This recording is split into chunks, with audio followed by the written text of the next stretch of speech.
every defense strategy document, every hearing, every news analysis on the China threat now uses 2027 as kind of like a countdown clock.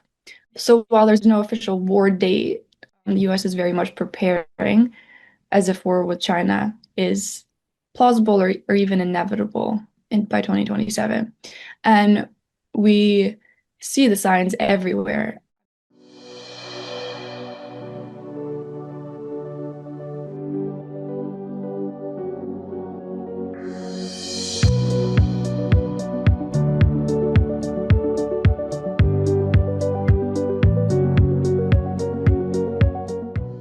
Hello and welcome to Global Majority for Peace podcast. I'm Ileana Chan.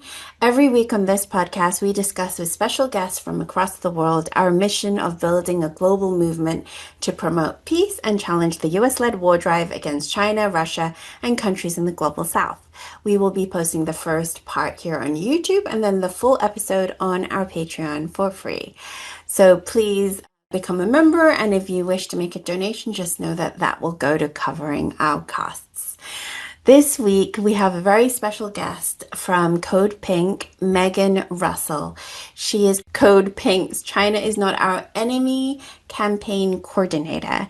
Megan graduated from the London School of Economics, but we will try not to hold that against you, with a master's degree in conflict studies. Prior to that, she attended NYU, where she studied conflict, culture, and international law. Megan spent 1 year studying in Shanghai and over 8 years studying Chinese Mandarin. Her research focuses on the intersection between US-China affairs, peace building, and international development. Certainly all things that we can greatly support. So thank you so much, Megan, for coming on Global Majority for Peace. Thank you. So we like to begin interviews with more of a personal question so our audience can get to know our guests. Could we start with you telling us about the origin of your politicization? Was there a particular incident you can think of? But in general, it is quite unusual, I think, in the US to have an anti-imperialist and not hostile to China perspective. So I'd love to know how you actually got there. Yeah, so I've thought about this a lot, and I don't think I have a very concrete answer. There was no really one incident that shifted my worldview or anything. It was more like a very gradual process that began, I would say, really as soon as I discovered the ability to think. I like to refer to it as the spark of free will when you discover that your mind is a product of your environment and that the core of who you are or what you might think about something might not be what you actually think about at all, but what you were told to think. For me, I grew up in a pretty right-wing conservative family, and so I was told a lot of things that aren't true by trusted, respected elders. And I think it's easy to follow the river as it flows, especially when that's the community you're in. But I was a very quiet, self-isolating child that read a lot, and I was always very intrigued by the social and political theater, the sort of unnamed way that people conduct themselves in the world and how all the made-up rules guide us. So I think what really started it was the recognition of the constructivist nature of reality. And from there, you can kind of shape your mind however you want. I started over on purpose when I went to university because by then in my upbringing, I didn't really trust what I thought about anything, just knowing that it was what I was told and taught to think. So I decided to start over. It's interesting to me when people ask, how did you become radicalized? Because from where I'm standing, I don't feel radical at all. This process of my politicization, so to speak, it always felt a lot more like rediscovering my humanity or finding who I really am at the soul level, if such a thing exists. And I think you can kind of feel intuitively when it aligns, but this is all very, very abstract. I've just thought about it a lot because I'm wary of being pulled back into the whirlpool of being told what to think. But yeah, so my education through university and grad school was pretty typical, but I latched onto things that made sense to me, like critiques of liberal internationalism and Western hypocrisy. And when you remove a lot of the propaganda and the fake identity markers and the constructed ideals, and you get down to the core of the matter, everything is pretty obvious. You just need to recognize the traps and to think beyond them. But when it comes to China specifically, I will say I like to think that I was never quite touched by the anti-China propaganda. I was interested in China from a young age. Strangely enough, it was this kind of childlike interest that seemed to spawn out of nowhere. I think I was 9 when I had a China-themed birthday party and decided I wanted to learn Chinese. And so my parents bought me a little English to Chinese translation book as a present, and I kept it until I got the chance to study Mandarin in high school. And I also, my family, we had Chinese exchange students live with us for a number of years when I was in middle school through high school. So I learned about China through them, and I also became very close with my Chinese teacher in high school. And by senior year, there was only 2 people left in our class, so she took both of us to visit her family with her in Taiyuan. I remember I worked all summer at an ice cream shop and used my tips to buy the plane ticket. And that was my first time going abroad because my family wasn't big on travel. So it was very formative for me to experience that. And also just my relationship with Xie Laoshi, who I still visit even now. My little brother's in her Chinese class now, so I visit when I go home. And yeah, so I had such a great experience. It seemed just natural to study in China and to continue learning Mandarin. And my year in China, I always tell people it was my favorite year. They never believe me, but I fell in love with China, with the people, with the feeling of community and safety, and just so much kindness, so much pure, genuine kindness. So my perspective of China was always very positive. And honestly, I think I was unaware for a long time of the anti-China sentiment. It kind of surprised me when I discovered how deep it ran because it didn't align with my own experiences and my own reality. Oh, wow. That's actually really fascinating. I haven't heard that sort of experience before, speaking to a lot of Americans or people in general, to have like such a contrasting background and yet having none of the anti-China propaganda sort of indoctrinated. But how did you get involved in Code Pink? I followed CODEPINK for a while. I think I was more aware of their Palestine campaign before I was ever aware of the China campaign. But then I discovered it one day and yeah, I saw the job opening and I applied. It was just a very kind of fateful moment, I suppose. Wow, cool. Yeah. So, I mean, Code Pink has launched this anti-imperialist campaign action series just last month in September, with I think a particular focus on the escalation against China. Now, I watched your Instagram launch reel where you stated that the US is preparing for war against China, and they have even set 2027 as the date. Can you break down what the indications are for this so we can all understand how serious this is? Yes, so our anti-imperial campaign series was launched so that we could highlight each of our working code pink campaigns for a couple weeks. And the one I work on is called China's Not Our Enemy. And this was launched about 6 years ago by our co-founder, Jodie Evans, who recognized the initial embers of war, which is the creation of an enemy. And this, of course, has many historical parallels, but Iraq was especially on the mind as that was what led to the creation of Code Pink in the early 2000s. And fortunately, peace activists have a better historical pattern recognition than most politicians. And Jody saw the same tools being wielded against China, which was the manufacturing of an enemy through propaganda, through media campaigns, through lies, and then the feeding of this into a strategy of military encirclement and containment, which is now at the stage what we might call hybrid war being fought on many fronts. But first, we need to understand why is this happening? And it's not what they say. It's not because China is a threat or because China has plans for world domination or anything like that. It's because China was successful, a very rare, successful socialist project that managed to survive decades in which the US was launching military interventions in many different countries to prevent socialist projects from occurring and from becoming successful. And, stopped for a time under Deng Xiaoping that China bent the knee to global capitalism, but that wasn't true, of course, and that's obvious today. So China has risen very fast, going from a poor, underdeveloped victim of colonization and foreign intervention to now what it is today, which is a pioneer of global development, one of the largest economies in the world.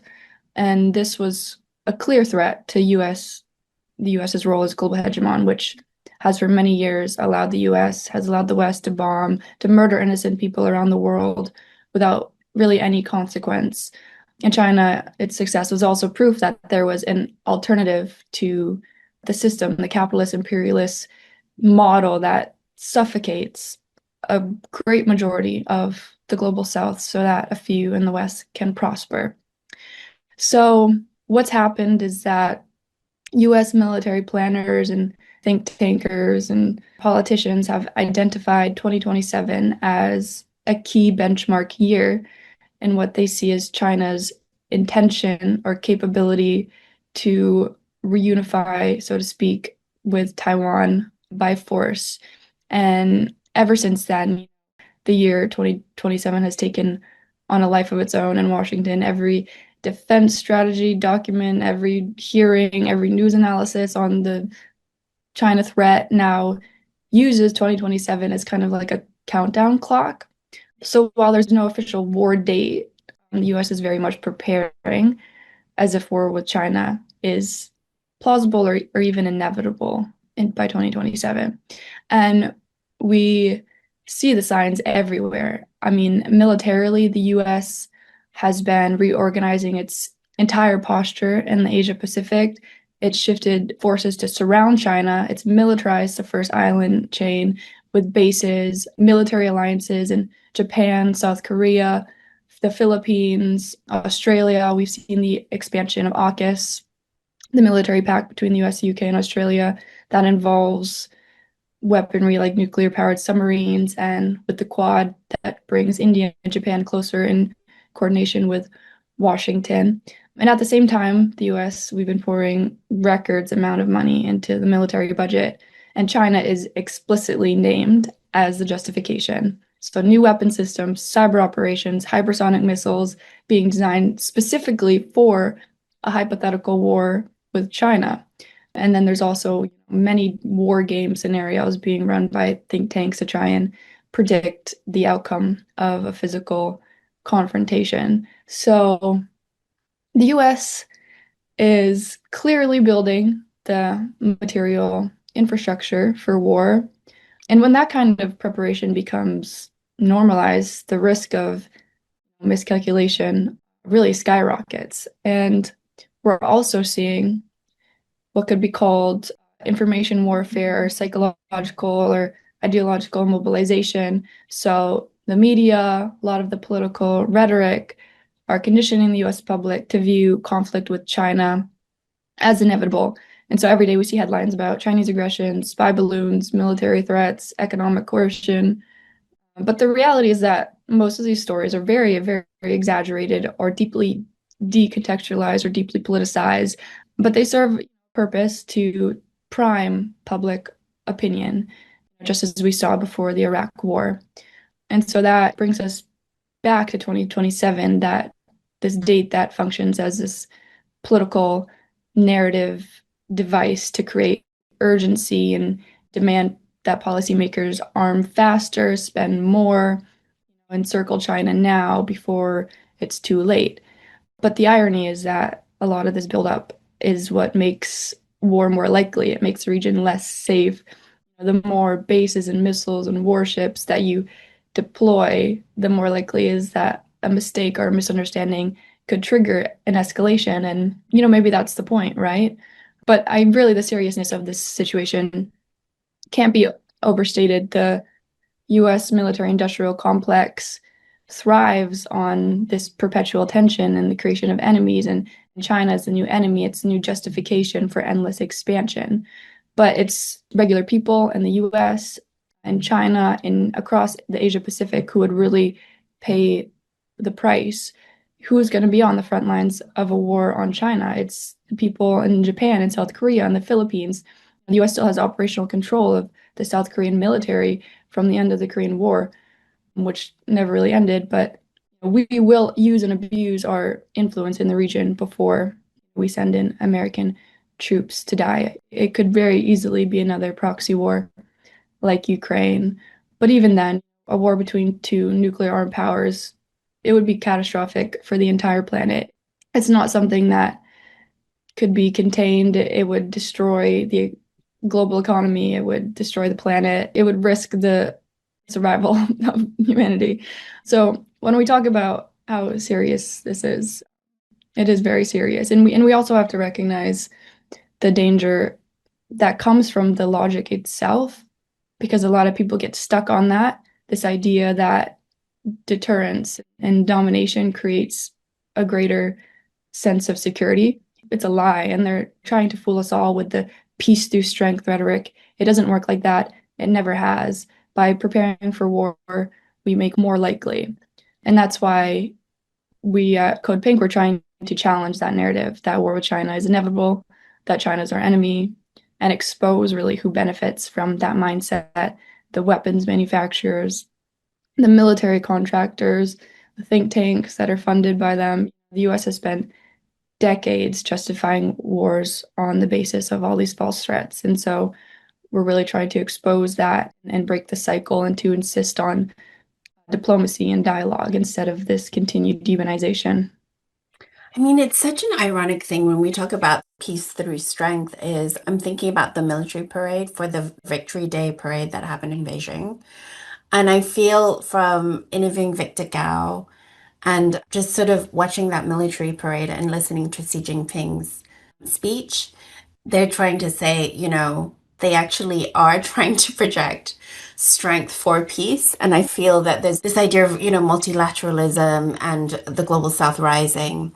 But ironically, they are also trying to project strength to be like, don't keep provoking us, stop escalating towards war. It is dangerous for both of us.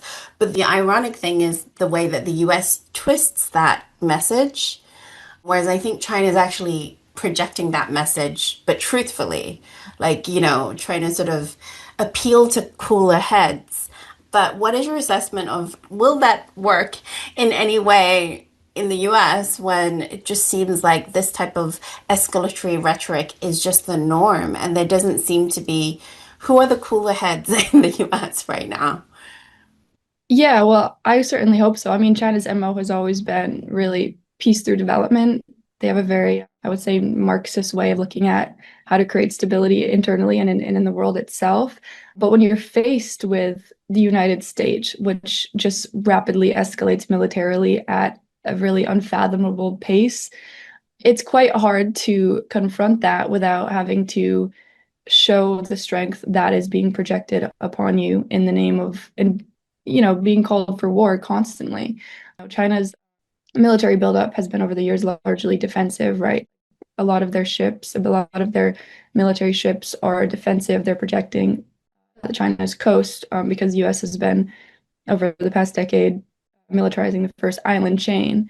And so I do hope this amounts to what we would actually refer to as deterrence and not what the does is mainly antagonism.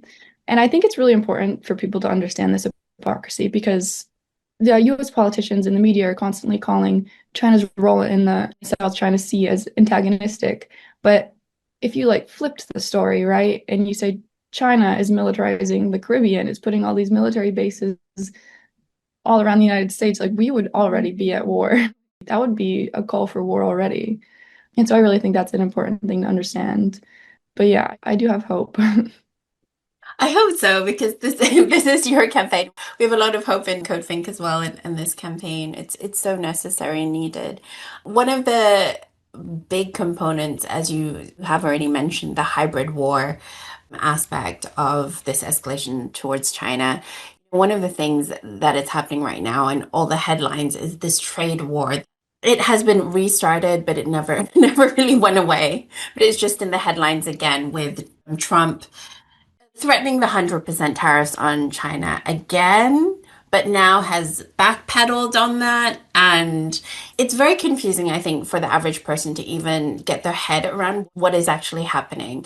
Trump is kind of putting it again on China, like it came out of the blue. I don't know why Xi Jinping expanded export. He expanded some export regulations on rare earth related exports. It now requires an export license from the Ministry of Commerce. So, can you kind of break down what's actually happening here so that we can understand? Yeah, there's a lot happening. First, I think it's important to know what's happening. It's not about fair trade, as a lot of them are claiming. It's about the US trying to maintain this global economic dominance in this increasingly multipolar world. And for many years, the US has maintained this hegemony that brought about massive suffering for people. And it's really quite absurd to accuse China of weaponizing trade when the US has weaponized economic dominance over Cuba, over Iran, over Venezuela. I saw a recent study from the Lancet that showed Western unilateral sanctions have caused since 1970 anywhere from 400,000 to 1 million deaths per year. That is an incomprehensible level of violence that gets disguised as economic policy.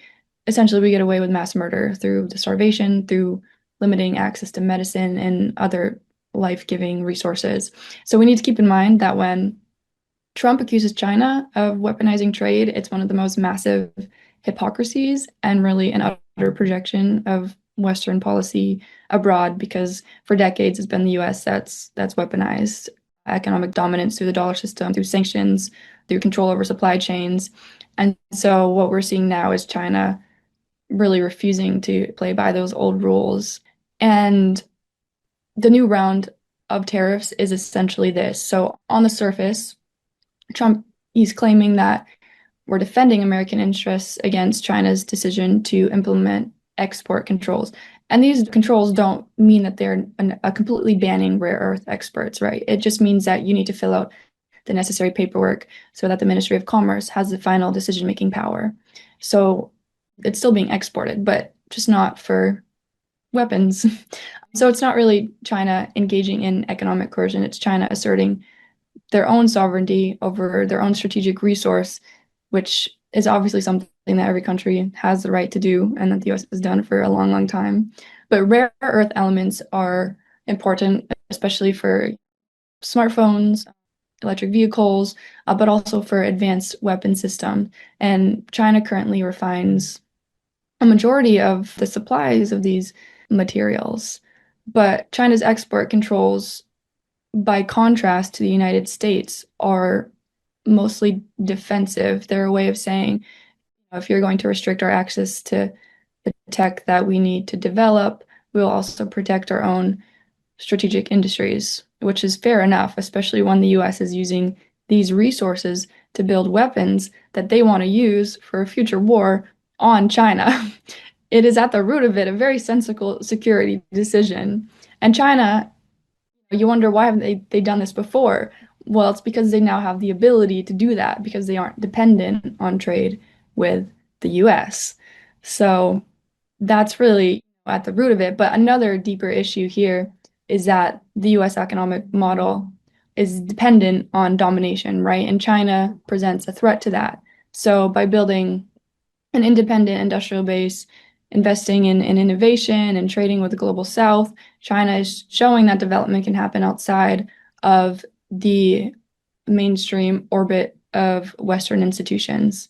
So when we say this is a trade war, it's not really about trade, it's about control.